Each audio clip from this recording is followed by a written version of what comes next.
જય શ્રી કૃષ્ણ. શ્રીનાથજી બાવાના રાજભોગના દર્શન પછી જે અનોસર થાય છે એ ટાઈમમાં શ્રીજી બાવા અષ્ટક સખામાંના એક સખા જે ગોવિંદ સ્વામી એમની સાથે ખેલવા પધારતા હતા. તેમની સાથે તેમને ખૂબ જ સખાપણું હતું અને તેમની સાથે તે ખેલતા રહેતા. હવે એકવાર એવું બન્યું કે શ્રીનાથજી બાવા અને ગોવિંદ સ્વામી ખેલતા ખેલતા છેક શ્યામઢાક ઉપર પહોંચી ગયા અને ત્યાં શ્યામઢાક ઉપર પધાર્યા. અને શ્રીજી બાવા તો એક વૃક્ષ ઉપર બેસી ગયા અને તેની ઉપર બેસી અને પ્રેમથી પોતે વેણુનાદ કરતા હતા.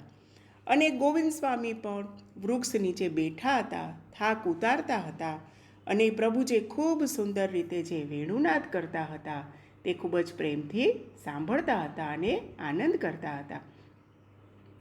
હવે આ બંને એક વેણુનાદ કરે અને બીજો વેણુનાદ સાંભળે, બંને ખૂબ જ આનંદ કરતા હતા અને એટલામાં એ ક્યાં ટાઈમ વીતી ગયો તેમને ખબર જ ન રહી. તો આ બાજુ તો મંદિરમાં ઉત્થાપનનો સમય થયો અને ગુસાઈજી પ્રભુચરણ તો અપ્ર સ્નાન વગેરે કરી અને શ્રીજીના ઉત્થાપન કરવા માટે મંદિરમાં પધારવાની તૈયારી કરતા હતા અને તેમને શંખદાન કર્યું.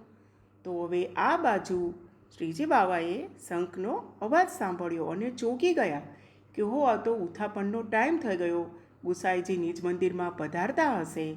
તો તેમને ઉતાવળ થઈ અને તે તો ફટાફટ ઉતાવળથી વૃક્ષમાંથી નીચે ઉતર્યા અને જે ઉતાવળથી ઉતરવા ગયા તો તેમના વસ્ત્ર વાઘા એ બધું વૃક્ષમાં ફસાઈ ગયું અને ચીરાઈ ગયા, ફાટી ગયા અને આપ તો નિજ મંદિર તરફ દોડ્યા. અને એમને વિચાર્યું કે પ્રભુચરણ ઉત્થાપનના દર્શન ખોલે એ પહેલાં હું પહોંચી જાઉં અને આ રીતે શ્રીજી તો નિજ મંદિરમાં બિરાજી ગયા. હવે ગુસાઈજી પ્રભુચરણે ટેરો હટાવ્યો તો તેમને શું જોયું કે શ્રીજી બાવાને અસ્તવ્યસ્ત જે વાઘાઓ હતા તેમના વાઘા ચીરાઈ ગયા હતા, ફાટી ગયા હતા. તો ગુસાઈજી ચિંતિત થઈ ગયા અને પૂછ્યું, બાવા આપને કશું થયું? આપને કશું વાગ્યું?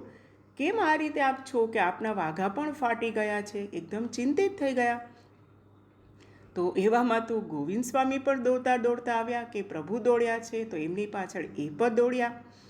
તો એમના હાથમાં એક જે વાઘાનો ટુકડો વૃક્ષમાં ફસાઈ ગયો હતો એ લઈ અને શ્રી ગુસાઈજી પાસે આવ્યા. તો હવે ગુસાઈજીએ પૂછ્યું કે આવી રીતે વસ્ત્રો કેમ ફાટી ગયા?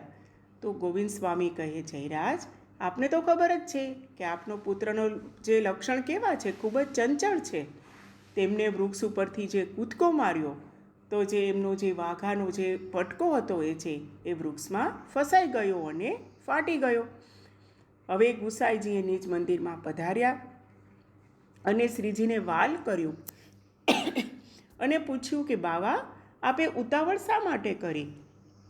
તો શ્રીજી કહે, આપ દર્શન ખોલવા માટે જે મંદિરમાં પધારતા હતા અને ત્યાં જ મેં ઉત્થાપનનો જે શંખનાદ સાંભળ્યો તો એવામાં હું તો ચોંક્યો કે આપ પધારશો અને આપ મને નહીં જોવો, તો એટલે હું દોડ્યો હતો મંદિર તરફ.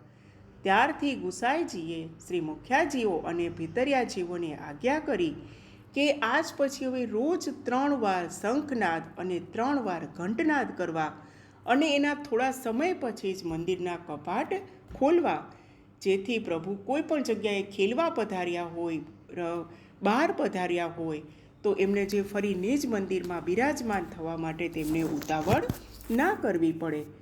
ત્યારથી લઈને આજ સુધી જે પુષ્ટિમાર્ગે મંદિરોમાં એ જ ક્રમ છે કે દર્શન ખુલે એ પહેલાં 3 વાર શંખનાદ અને 3 વાર ટકોરા કરવામાં આવે છે અને પછી જ ટેરો હટાવવામાં આવે છે.